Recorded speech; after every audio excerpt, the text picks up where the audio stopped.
السلام عليكم، ان شاء الله تكونوا بخير وتكونوا باحسن الاحوال. الوصفه تاعنا تاع نهار اليوم هي عباره عن دواء ضد السعال. قبل ما نروحوا نديروا الوصفه تاعنا راح نتحدث لكم على فوائد المكونات اللي راح نستعملهم. عندنا زيت الزيتون واللي غنيه عن التعريف ومعروفه بغناها بالاحماض الدهنيه اللا مشبعه، واللي وغناها بمضادات الأكسدة، وثاني تهبط مستوى الكوليسترول الضار في الدم. وعندنا ثاني الفلفل الأسود أو الفلفل الكحل اللي يقوي جهاز المناعة ويقلل الجراثيم المسببة للالتهابات الصدرية والتنفسية، يعني يسرح المجال التنفسية تاعنا.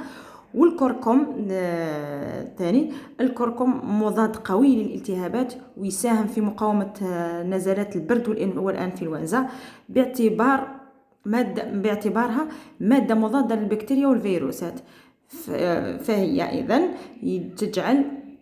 تجعلها فعالة في مقاومة السعال اللي ينتج عن نزلات البرد. والعسل باين معروف، عسل شافي، راح معروف وتعرفوا كاع الاخر تاعو الفوائد تاعو. كما كنتوا تشوفوا راح نخلط المكونات تاعي. عندي حوالي ملعقه تاع العسل، وهنا زيت الزيتون راح نضيف ما يهمش شحال راح نضيف مع الملعقه تاع العسل هذيك، راح حوالي نصف كاس تاع زيت الزيتون. فوالا، وراح نضيف المكونات الاخرى اللي هي الكركم، ونزيد فلفل الكحل تاعي.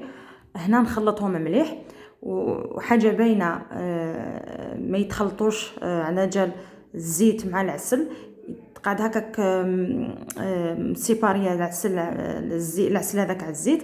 من الاحسن قبل ما تتناولوه ولا تمدوه لولادكم، حطوه فوق شوفاج ولا دخلوه ثواني برك الميكرووند ولا ديروه في حمام مائي قيس ما يدفى العسل هذاك ويذوب ويتخلط لنا مليح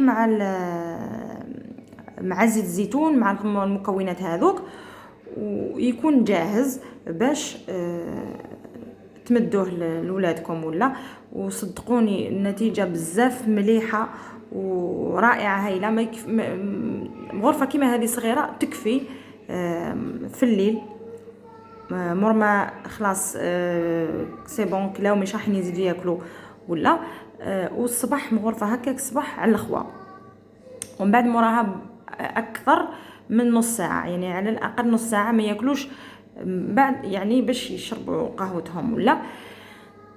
فوالا، وتحتفظوا بها، يعني من الاحسن تحتفظوا بها في هكا اناء زجاجي، يعني ماشي في اناء بلاستيكي ولا. صوالح كيما هذو تاع الدواء وتاع اللي نحتفظوا بهم هكايا، وكاع من الاحسن تستعملوا اناء زجاجي او كاينين متوفرين، يعني سهل باش تصيبوا اناء صغير هكا تستعملوه، ديروا فيه هكا الوصفات هذو باش تحافظوا على صحتكم وصحة ولادكم. ان شاء الله تكون عجبتكم الوصفه تاع نهار اليوم. ما تنساوش دعموني بجام، وابوني للقناه اللي مازال ما ابوناتش فضلا وليس امرا، وخلوا لي تعليق شباب وقولوا لي اللي تعرف الوصفه هذه واللي تجربها ولا تقول لي وتخلي لي تعليق شباب. تلاقاو ان شاء الله في وصفه واحده اخرى مع كيفيه واحده اخرى ان شاء الله. ان شاء الله يلقاكم ان شاء الله الفيديو تاعي القادم تلقاكم في احسن الاحوال، وتبقوا على خير. مع السلامه.